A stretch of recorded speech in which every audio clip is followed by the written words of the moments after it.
Welcome to the Whole Athlete Podcast, where we focus on discussing topics to help you become a fat burner, optimize health, and improve performance in life and sports. Transform the whole you from the inside out with the holistic method. Let's dive in. Here's your host, Debbie Potts. Hey everyone, I'm Debbie Potts, the host of the Whole Athlete Podcast, and today I'm really excited to have Dr. Sarah Myhill from the UK on my show today, as I've listened to her on other podcasts and read a lot on her website. And she focuses on an area that I love learning about: chronic fatigue and low-carb ketogenic paleo type of diet and mitochondria dysfunction. And her website, Dr. Myhill, drmyhill.co.uk, has so much information on it, I can't even begin to start reading her bio. So I'm just going to put it all in the show notes, the links for you. But she is just someone who has really been a go-getter. She's written a ton of books, The Infection Game. She's written a Paleo Keto Cookbook on her website. She's got a book, Diagnosis and Treatment of Chronic Fatigue Syndrome, Prevent and Cure Diabetes book, Sustainable Medicine. Just all this information. But her specialty is on chronic fatigue syndrome and mitochondrial dysfunction. And she has 3 published papers she has on her website as well. And I'd love for you to go support her and order her books because she has so much free information on there. I just always think we should pay for it. And I am going to talk to her about mitochondrial dysfunction, chronic fatigue, and how is that related to what we used to call adrenal fatigue, and specifically the HPA axis dysregulation, which is the hypothalamus talking to the pituitary gland, sending signals to the adrenal glands to respond to a stressor. And our area of opportunity or challenge in our society is that we have constant emergencies in our body, in our life, on the internal, external stressors. So we are responding to emergencies nonstop, as I wrote in my book, Life is Not a Race, that's on Amazon, that we wake up in the morning and then we don't stop running from that lion or saber-toothed tiger until we hit the pillow at night, which is often too late at night. And then we eat too many carbohydrates and too much refined sugars and vegetable oils and have trouble sleeping, and we're not outside at all. We're inside most of the day. There's so much to go on to really training the whole athlete or improving the whole you from the inside out that we need to look at lots of different areas of what I call the holistic method. So just not exercise more or less, but also we don't want to cut calories necessarily or just eat low carb, high fat. We need to work on becoming fat adaptated, which I'm going to dive into a lot more in the upcoming episodes here, after I met a lot of amazing presenters on the low carb keto cruise with Jimmy Moore and crew. And we need to focus on eating, as Dr. Myhill talks about, the paleo ketogenic diet to reduce fatigue, to reduce inflammation, to improve our brain fog and focus issues. How many people have ADHD? And I gave this in my presentation on the low carb cruise about squirrel, to constant distractions, and we're multitasking and we're just never doing one thing at once. So what we're going to talk about today is mitochondrial dysfunction, chronic fatigue, and how we can improve that. So is it related to chronic stress, overload of stress, external and internal?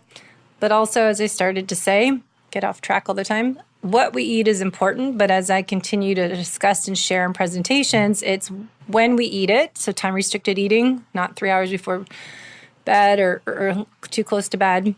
And then also how we're eating slowly, chewing our food, focusing and being relaxed, being that parasympathetic nervous system state of mind when we're eating. And even if you're low carb, high fat, I keep talking about at seminars and on here and on my blog that we need to work on our digestion, our absorption of those nutrients, but we have to break our food down properly. So most of us need a HCl betaine supplement, digestive enzymes to help break down those fats and break down those proteins and help us continue the digestive process as we work north to south in nutritional therapy. So I want you to listen into Dr. Myhill. She gave a lot of information. Again, I'll put the show notes, the links in the show notes for her PK diet she calls, but also the supplements for real food supplements for improving our mitochondria function. She gives some top foods that she suggests or nutrients that we should eat.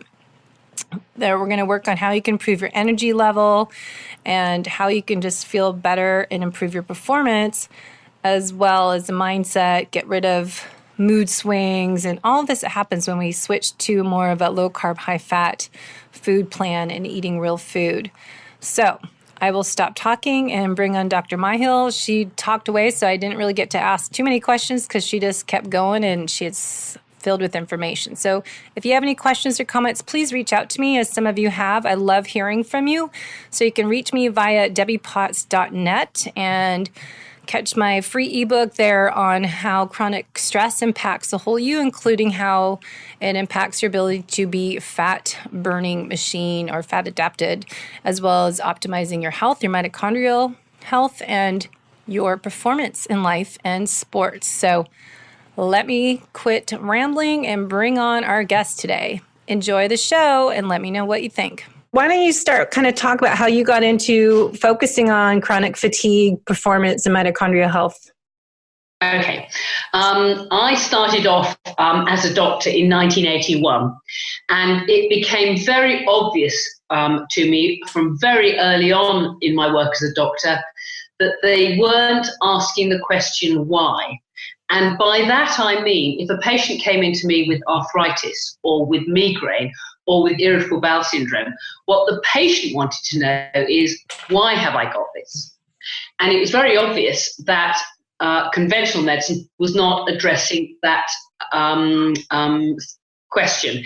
It was simply, hang on, I seem to have lost connection with you. Oh, I'm here. Okay, there we go. I do apologise. The conventional medicine was not addressing the question why. So these patients were being treated with symptom suppression medication. So headache was treated as paracetamol deficiency, migraines, ditto, irritable bowel syndrome were being treated with symptom suppressing drugs, arthritis, the same. And of course, the commonest complaint in general practice is fatigue. In the early 1980s, over half the consultations were, I'm tired all the time, doctor. What do I do about it? And really, doctors had no drugs for that condition and were not even addressing the mechanisms for that. So very early on, I was asking the question, why? Now, I stumbled on a few mechanisms simply by accident. So, for example, we now know that irritable bowel syndrome and migraine are typical allergy conditions. And patients found that they could get rid of their irritable bowel, or they could get rid of their migraine or their arthritis by avoiding specific foods. So dairy products are a common cause of migraine, for example. But what they also said is, and my energy levels are much better too. Suddenly started me thinking, what is it all about fatigue? What is it about that intervention that has helped their energy levels? So before we get lost in my history, let's fast forward to the present day, because I think I have got the roadmap, if you like, for recovery. I think I've got the framework by which I treat patients with fatigue. And it's much easier if we start with that rather than I lose you in history. Let's go. Okay. So the equation, the quote that I always come up with for my patients is the quote from David Copperfield, Charles Dickens' book. And there's a character in there called Mr. Micawber.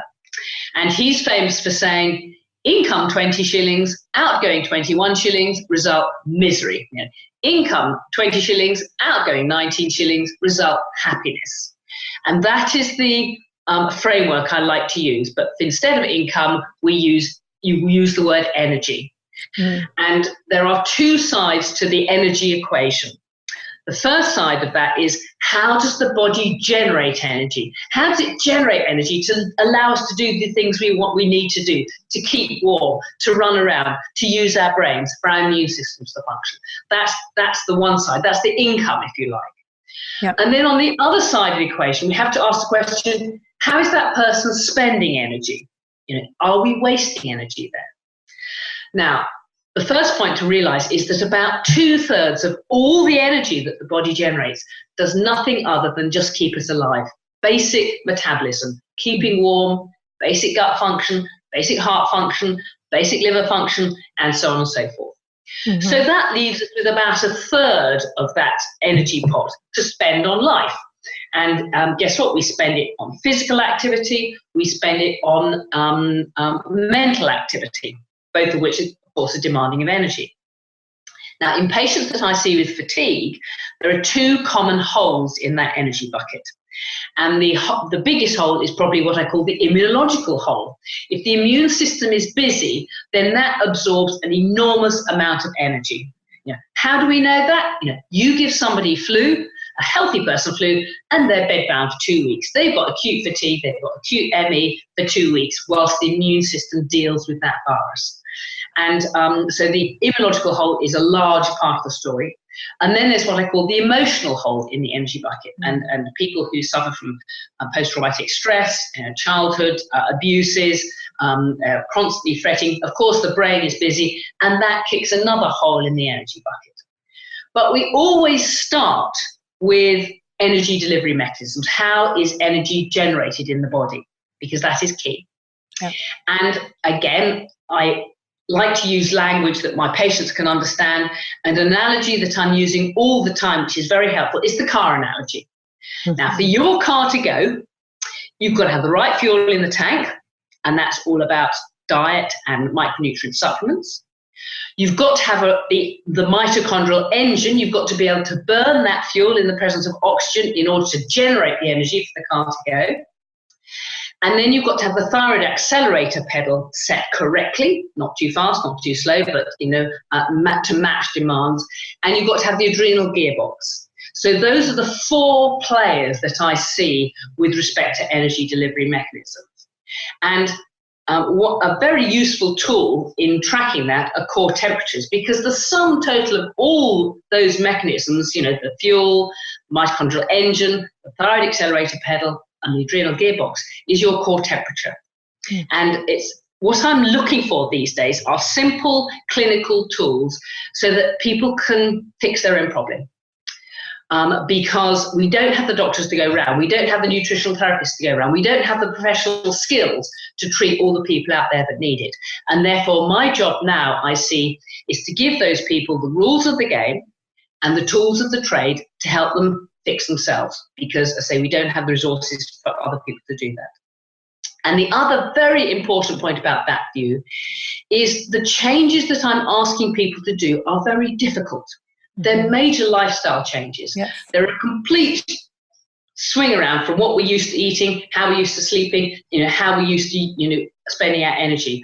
And because they're difficult, people have to really understand why they're doing things, because then they will be empowered to put in place these difficult interventions, and therefore they will get better. So whenever a patient comes to see me, now I know this is a mitochondrial issue, so I will skip to that, but the starting point for treating absolutely everything is the fuel in the tank.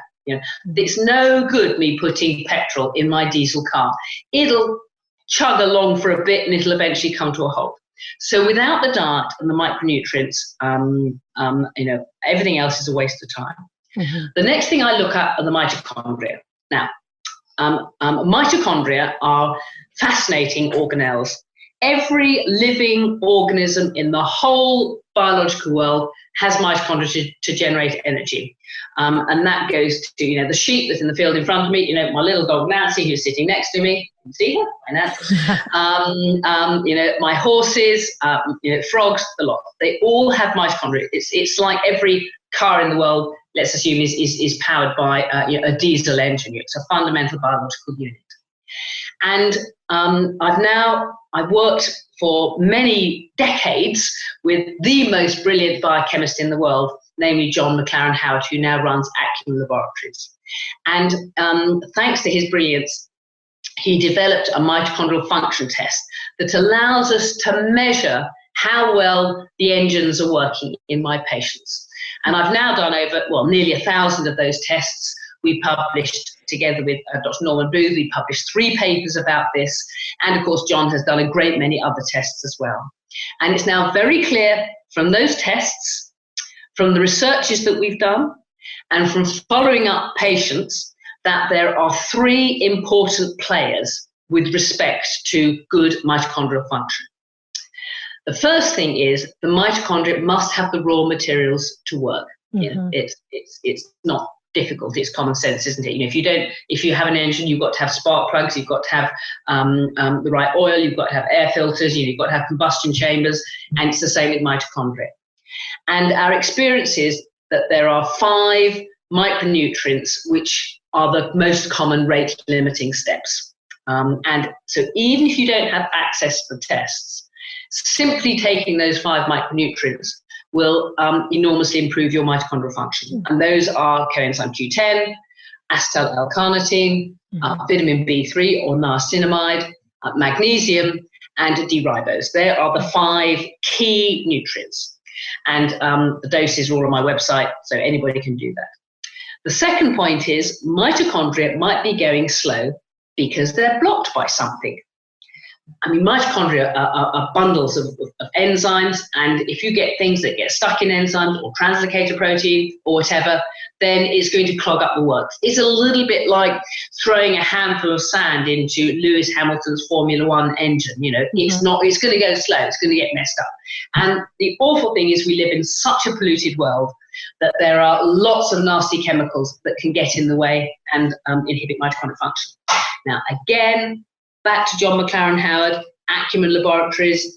He does fantastic tests that can identify what those chemicals are. But even if you don't have access to those tests, broadly speaking, there are, probably 3 categories of problems. The first is it could be heavy metals. And anybody can get a test for heavy metals.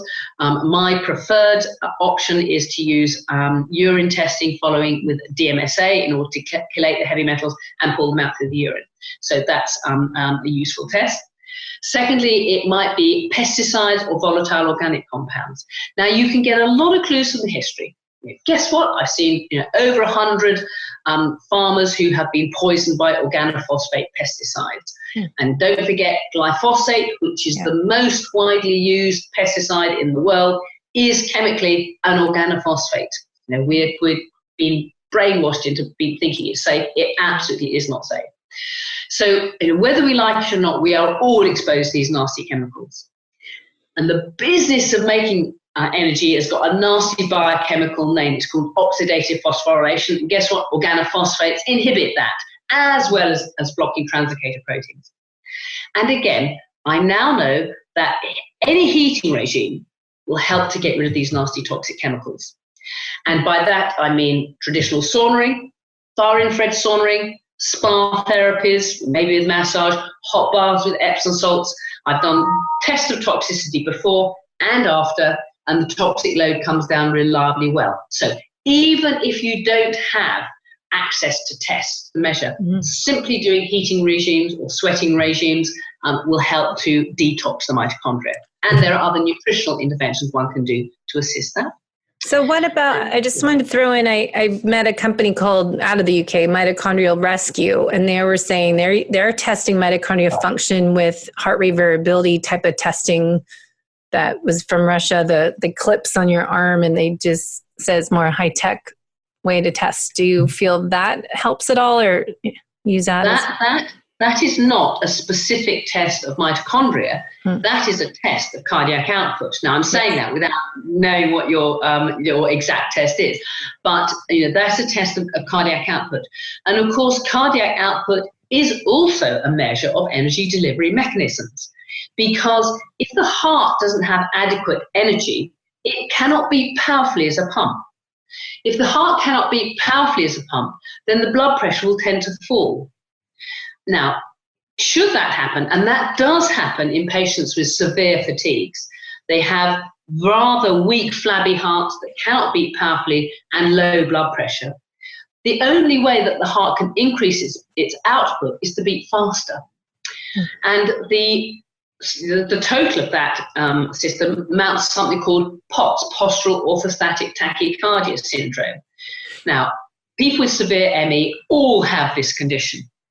The heart doesn't beat powerfully as a pump, and therefore it beats faster to compensate. Mm-hmm. Now, the difference between lying down and standing up is about 20% of cardiac output. It's much harder work for the heart to pump blood around the body when you're vertical than when you're horizontal. If you are very fatigued, you do not have that cardiac reserve to increase your output by 20%. Mm. So what happens when they stand up? The heart makes a valiant attempt to increase cardiac output by beating faster, and sometimes the pulse rate will go up to 130 or 140 or 150 beats per minute. But of course, then it doesn't even have the energy to do that. Blood pressure drops precipitously and the patient blacks out. Mm-hmm. And of course, they know it's coming. They feel faint, they feel dizzy, they feel terrible, and they know they have to lie down very quickly or they're going to lose consciousness. So my guess is that the test that you are describing is a measure of energy delivery mechanisms to the heart. And as I say, that is a product of the four things: the correct fuel in the tank, the mitochondrial engine, the thyroid accelerator pedal, and the adrenal gearbox. So it's not a mitochondria-specific test. Good. So sorry to interrupt. So going back to the mitochondria tests, I always hear, the mitochondria function, and people are saying that, it's more the mitochondria get put in cell defense mode and out of energy mode. And so they're more fatigued. But I think you were saying before, part of the other is the adrenals, the HPA axis is still a factor, as well as, I'm sure, the gut health and genetics in there as well. Of course, all these factors come into play, but I always take, an evolutionary approach. Mm-hmm. And again, jumping sideways for a moment, what you have to remember is, as I talked about the Mr. McCorber equation, we have a certain amount of energy that we can spend in a day. And then we have to look at how we're spending that energy. And there has to be a gap between the two. We always have to have more energy than we are spending, because if energy demand exceeds energy delivery, we die.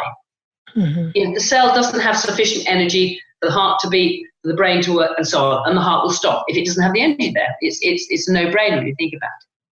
So the body, and this might be mitigated by the brain, it might be mitigated by, it might be run at a cellular level. It cannot permit energy expenditure to exceed demand. And therefore, the brain gives us very nasty symptoms to stop us doing that. It gives us nasty symptoms like fatigue, physical fatigue, like mental fatigue with foggy brain, with depression, with anxiety, with feeling stressed, because all those things stop us doing things. They stop us from spending energy. And it may well be that the mitochondrial response when cells are being attacked is part of that whole business of protecting the body from itself. And, I think this is where human beings love addictions, because what addictions do, and that might be addiction to cocaine or to cannabis or to ecstasy or to amphetamine, is they mask that symptom of fatigue. Mm-hmm. They give us the false impression that we've got energy to burn. And if the brain has energy to burn, we can be funny, we can be witty, we can dance all night, we can, function at a high level, we can feel wonderful, we can be very attractive to the other sex, because the brain thinks it's got lots of energy when it actually has, and that's what addiction does. Mm-hmm. And occasionally you hear of people who have taken an overdose of ecstasy or amphetamine and have dropped dead. And my guess is that the mechanism of action of that is that energy demand has exceeded energy delivery, the body has been protected, stopped having symptoms, and they literally kill themselves through excessive expenditure of energy.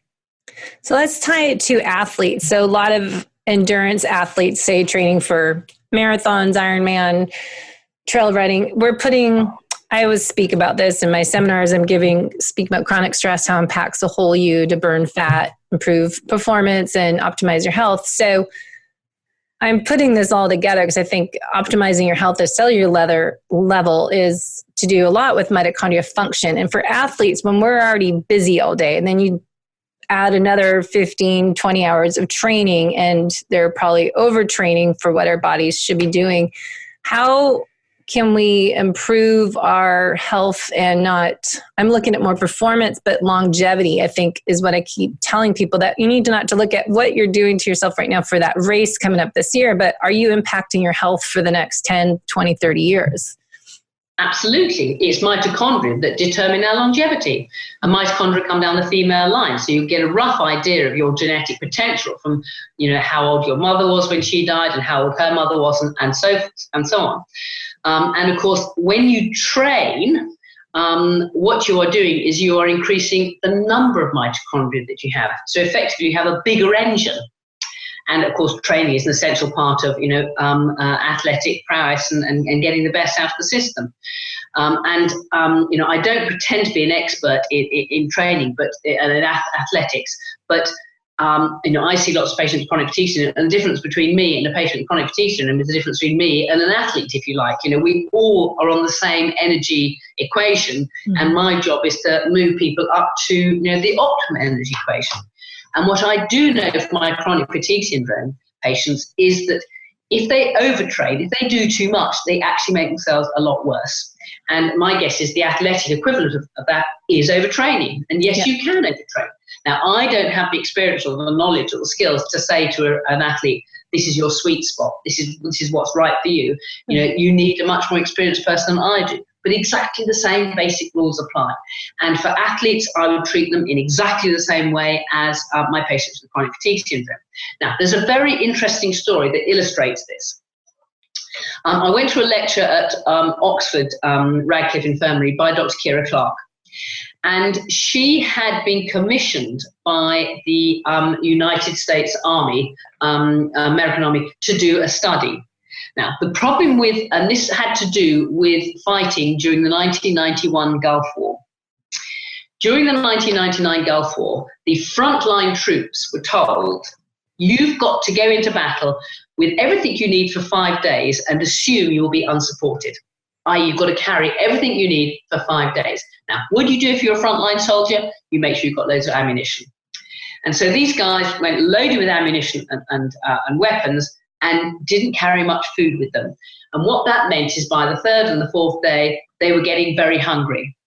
And when they got hungry, they made bad decisions. And as a result, most of the deaths of troops from friendly fire came from those hungry, starving troops. So the US Army said to Kira Clark, what is the most efficient fuel for those frontline troops to carry into battle? What's the lightest thing that will produce the best, energy output for them? And to cut a very, very long story short, she came up with beta-hydroxybutyric acid. Now, that is a ketone body. That is how keto-adapted athletes power themselves. And she trialed this fuel on top Olympic athletes, top cyclists, top runners, top tetrathlon competitors, and so on.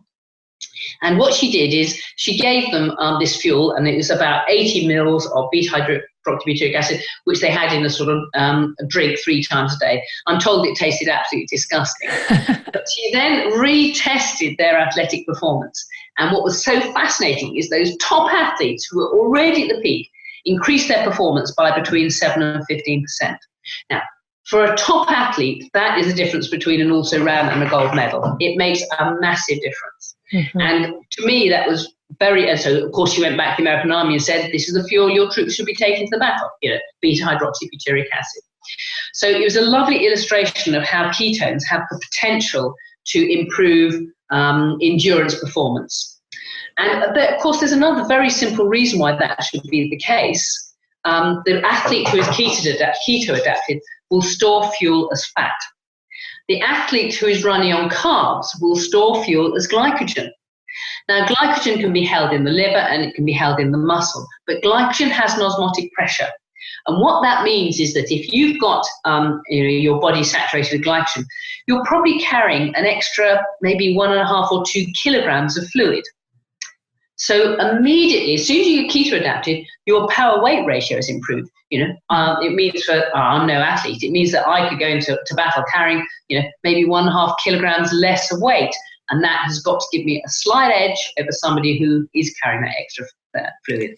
So, I do know that the keto adapted endurance athletes do better than their carb fueled competitors. That's what I've been researching and trying to put together a fat adapted athlete ebook, and how you increase your metabolic efficiency being low carb athlete. But I just was on a Jimmy Moore's low carb cruise this past week and talking a lot about keto adapted versus fat adapted, and how many, I was like, what's a fine line of being you're low carb, high fat, and you're burning fat for fuel, but you're not necessarily in strict nutritional ketosis, but what if you're showing up 0.5 to 1 millimole of ketones? Is that enough? And I think it's just so confusing. Like, what is keto to fat adapted?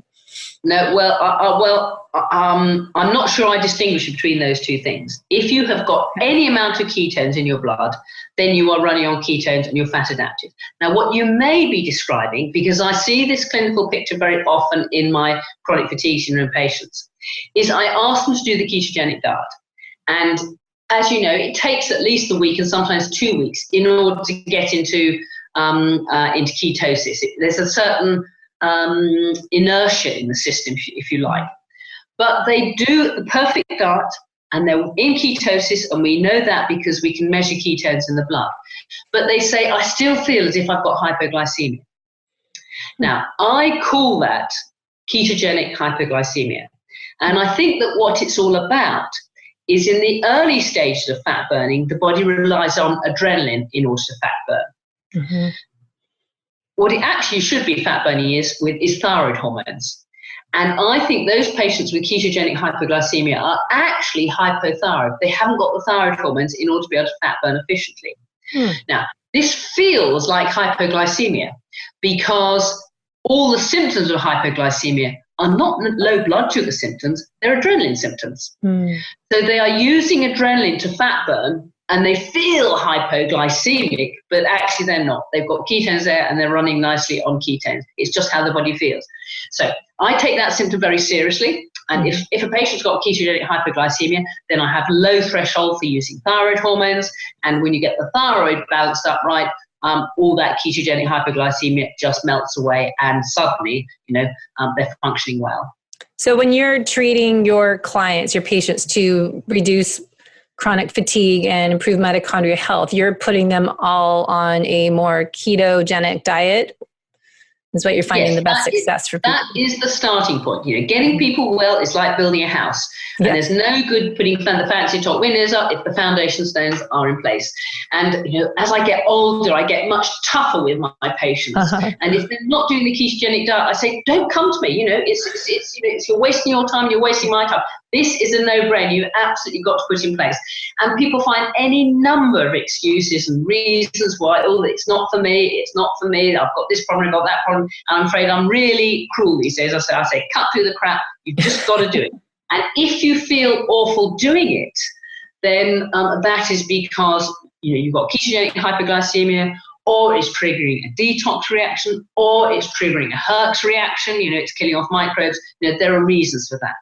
The road to recovery is a rocky one. It's a bumpy one. There will be ups and downs, and you will come to hurdles, and you will get worse initially, and you've just got to stick with it, because I now know this is the path to recovery. And I can point people in the right direction. It's a difficult path to walk, but they've got to grasp that nettle and jolly well do it.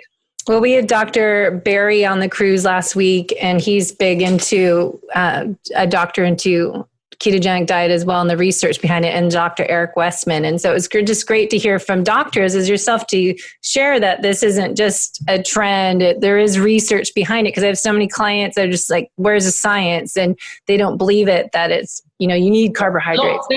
We've got something which is a lot better than the science, and that is evolution. Yes. And what you have to remember is that, man evolved on a ketogenic diet. Exactly. People then turn around to me and say, oh, yes, but he'd have had, potatoes, and he'd have had seeds, he'd have had honey. Yes, but only for a brief window of time in the autumn. So, people living in cold climates, like, what have I got to live on in Wales here? Well, there's some sheep out in the field, and there's some cows over there, but that's it, So, primitive man would have survived on meat and fat, and he'd have got, let's say, carbohydrates in the autumn. And that would have conferred survival value, because the point about carbohydrates is primitive man got addicted to them. He ate them in an addictive way. When he started eating them, he couldn't stop eating them. Yeah. And the result of that was he got fat. And that is highly desirable if you're facing a long, cold winter. Why? It keeps you warm, and it's fuel for the winter when there's nothing else there. So we evolved with a dual fuel system, if you like. We evolved with a car that can run on diesel and can run on petrol, but it can only run on petrol for a short window of time. If you run on petrol all the time, it'll catch up with us and it'll kill us. And we now know that people who fuel their engines on carbohydrates greatly at risk of diabetes, of heart disease, of cancer, of dementia. And guess what? The starting point to treat all those conditions is the ketogenic diet. All roads lead to Rome, as I say to my patients. That's what was so great last week, being with this. There's 155 people in our group, that these people from all over the country and the world had these stories, is that they had chronic diseases and they got off medications. And it was just all these amazing success stories of people that still have weight to lose, but they made, lost hundreds of pounds. It was pretty inspirational to hear all that. So it is great. But how do you have your clients, your patients start on a ketogenic diet? Do you go to, like some people say, 20 grams of carbs a day or 50? Do you have a type of a system that works, or is bio-individual? Well, it depends. But I mean, some patients, I start them off on the GAPS diet, yes, which is Natasha Campbell-McBride's diet, and which is essentially just meat and fat and bone broth. And that, of course, is the evolutionary correct diet. Well, everyone, I must add, let me throw in there, last week, there's a lot of head-to-tail carnivores on our group. The presenters, I was learning all about that head-to-tail. So it's kind of what I didn't realize Natasha McBride's, the GAPS diet, is pretty much a carnivore diet in a way, because you're eating just bone broth all day and then just protein. So it's funny. Absolutely. And I have a lovely patient who's also become a good friend, midwife in London. She came to me age 40, and she must have been 16 or 17 stone in weight. And the reason she came to me is because she had such an awful family history of dementia. Both her mother and her grandmother went demented before the age of 50, and she was in her 40s, overweight, fatigued. So essentially, yes, we put her on the PK. She started the PK diet, but because she was a perfectionist and because she was very determined, she said, no, I'm going to do this properly. I'm just going to be a pure carnivore. Anyway, over the ensuing 4 or 5 years, she's lost about 7 stone in weight. Every year, she attends hospital for psychometric testing to see how clever she is, and her level of intelligence has stayed high. Her chronic fatigue has disappeared. Yeah. And the only food she eats daily is about 800 grams of grass-fed ribeye steak. And she takes nutritional supplements. Now, I looked at her supplements and I said, the only thing that I can't see where you're getting from here is iodine. We better give you some iodine. No, she said, we're going to test it. So we tested her iodine levels. I was expecting it to be low, and her iodine levels were perfect. In fact, they were high. And it illustrates the point that grass-fed beef has got a fantastic distribution of micronutrients, and she was getting everything she needed from her meat. Yeah, that's what I keep hearing. They did a presentation on the carnivore head to tail, and they showed a chart of all the nutrients you get from having the head to tail carnivore diet. But so one more question on genetics. Do you have people do any genetic testing? Because I know some people are more prone to fatigue than others and having these imbalances. Do you use any of that information? Like I've done DNA Fits over there, and there's so many different programs. What do you think on that? No, I don't ask patients to do any genetic testing because it doesn't change management. I say True. One of the problems with people with chronic fatigue syndrome is very often they can't work and they just don't have much money to spend. So, as much as anything, I'm managing their finances. And what I'm saying is, if you want to do a test, that's up to you, but it's not going to change management. And I'm trying to hone my treatments so they're cheap, affordable, doable, and anybody can put them in place. And I say my job now is to give people the rules of the game, and I put those in my books and this lovely podcast and other things, and then the tools of the trade so they can do it themselves. Because, as I say, we don't have the professionals now to go around. Now, professionals are incredibly helpful, and most people love to be advised by somebody. But, I now know I can't cure the world. When I was 20 and just just qualified, I thought I could cure the world. And I'm now grown up and realised I can't. Well, I know, and that's why I do the podcast, to share this information, because I think, it's free to people and I pay to put it on. So I'm, giving a service, pay it forward, because there's so much information out there that you don't hear about unless you listen to podcasts. So I appreciate your time today. And I think it's really important to start with nutrition, as you said. You have to be strict and to make that change. But I found out last week, speaking to a lot of the clients have lost weight, is that it's a mindset that you can't make it a diet. It's a lifestyle. This is, like, as you said, changing. And I call it the holistic method, working on the whole you. That is nutrition and exercise, digestion, gut health, movement, mobility, and, our sleep and our stress and hydration and happiness is huge. So I try to coach people on those lifestyle habits one at a time, or as we can do, but really nutrition. But I find, I keep saying this as well, it's what you eat, but how you eat it and when you eat it. Because so many people are stressed and that shuts off digestion, eating so fast. So I think a big part of it is getting to more of a ketogenic diet, being that low carb athlete. But how we eat, so we actually break our food down properly and get the nutrients and get the right stomach acid, digestive enzymes, and bile, is just the other part of it. I think a lot of people forget that, all right, I'm eating all this, but why is nothing happening? Why am I not changing? I couldn't agree more with you. And I have skipped through the whole business of gut function when I could have happily spent a whole hour just talking about gut function. Part two. But you're absolutely right. But again, I'm trying to give people, say the rules of the game, the tools of trade, and that we now have some excellent tests available that anybody can do. They can measure their ability to digest, whether they've got a fermenting gut, and hopefully interpret those tests. But again, the starting point to treat most gut disorders is, first of all, the paleo ketogenic diet, because that addresses the two big issues. One, of allergy, because allergy to foods, as you know, is incredibly common. Dairy products and grains come up time and time and time again. And the second is the issue of a fermenting gut. And in treating the upper fermenting gut, which is very, very common, there's a two-pronged approach. First of all, starve the little wretches out, because you might be fermenting in the upper gut with parasites, or possibly with yeast, or possibly with bacteria. But the bottom line is, the starting point is, don't feed them carbohydrates. And then the second point is, kill the little wretches. And what kills everything? Vitamin C. So a treatment I find myself talking about a lot is taking vitamin C for bowel tolerance. The details of how to do it are in all my books. And it's a very useful tool. Why? It's cheap. Anybody can do it. You don't need me to help you. You can do this for your patients. And it gets fantastic results. In fact, just as an example of what a powerful treatment it is, when I was researching to write my book, The Infection Game, I asked the question, has anybody used vitamin C to treat Helicobacter pylori? Now, most people know about Helicobacter pylori. It's a common upper gut fermenter, and it's associated with all sorts of pathology. And the treatment is, nasty, high dose of antibiotics and proton pump inhibitors. And I found a study in Poland where they treated Helicobacter pylori with vitamin C. Now, two problems with the study. First of all, they didn't give their patients any dietary restrictions, so they're eating their normal high-carb diet, which I would never have done.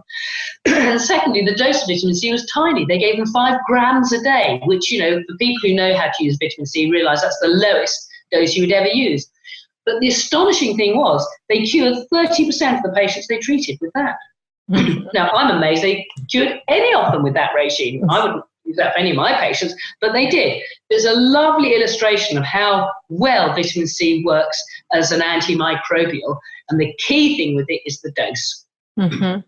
Well, I know I got to run, and we've got so much more to talk about, but you have so many resources on your website. So let's give everyone your website and where they can learn more and order your books. So what is drsarahmyhill.com?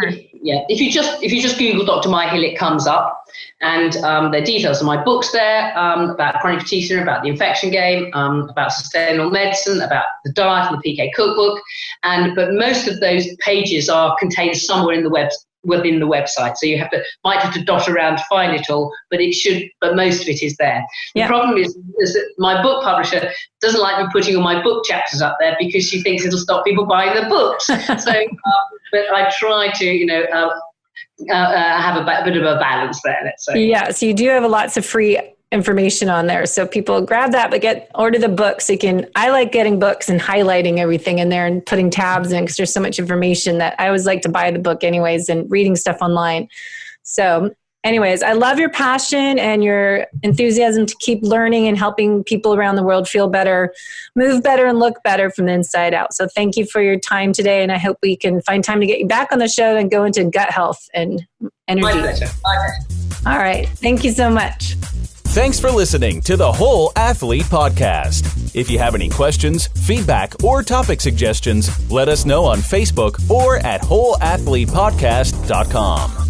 You can help us continue and grow by leaving a review on iTunes. Thanks again, and see you next time.